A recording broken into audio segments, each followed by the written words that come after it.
Good morning students. இன்றைக்கி solubility ப்ராடக்ட்டை பற்றி ஒரு சின்ன கான்செப்ட் பார்க்க போகிறோம். பார்த்திங்கன்னா ஏஜிஸ் CrO4ஓட சால்பிலிட்டி ப்ராடக்ட் கண்டுபிடிக்கணும். ஆப்ஷன்ஸ் கொடுத்துருக்காங்க. நம்ம சால்பிலிட்டி ப்ராடக்ட்டை ரொம்ப ஈஸியாக கண்டுபிடிச்சிடலாம், ஒரே செகண்டில் கண்டுபிடிச்சிடலாம்.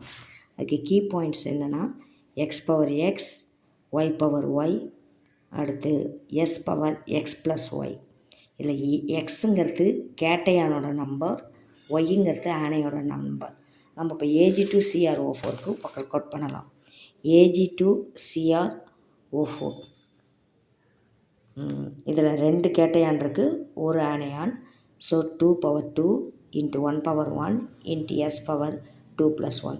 So answer is 4s³.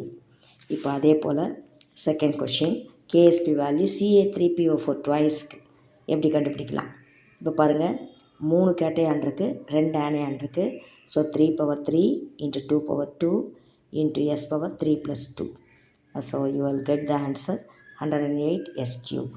So இதை மாதிரி நீங்கள் KSP வேல்யூ ஃபஸ்ட்டு கண்டுபிடிச்சிட்டிங்கன்னா, KSP வேல்யூ கண்டுபிடிச்சா தான் சால்விட்டி வராங்க. JEE கொஷின், நீட் கொஷின்ஸ்லாம் வந்து உங்களுக்கு சால்விட்டி கொடுத்துட்டு KSP கேட்குறாங்க, KSP கொடுத்துட்டு சால்விட்டி கேட்குறாங்க. அதுக்கு ஃபஸ்ட்டு நம்ம KSP கண்டுபிடிக்க தெரியணும்.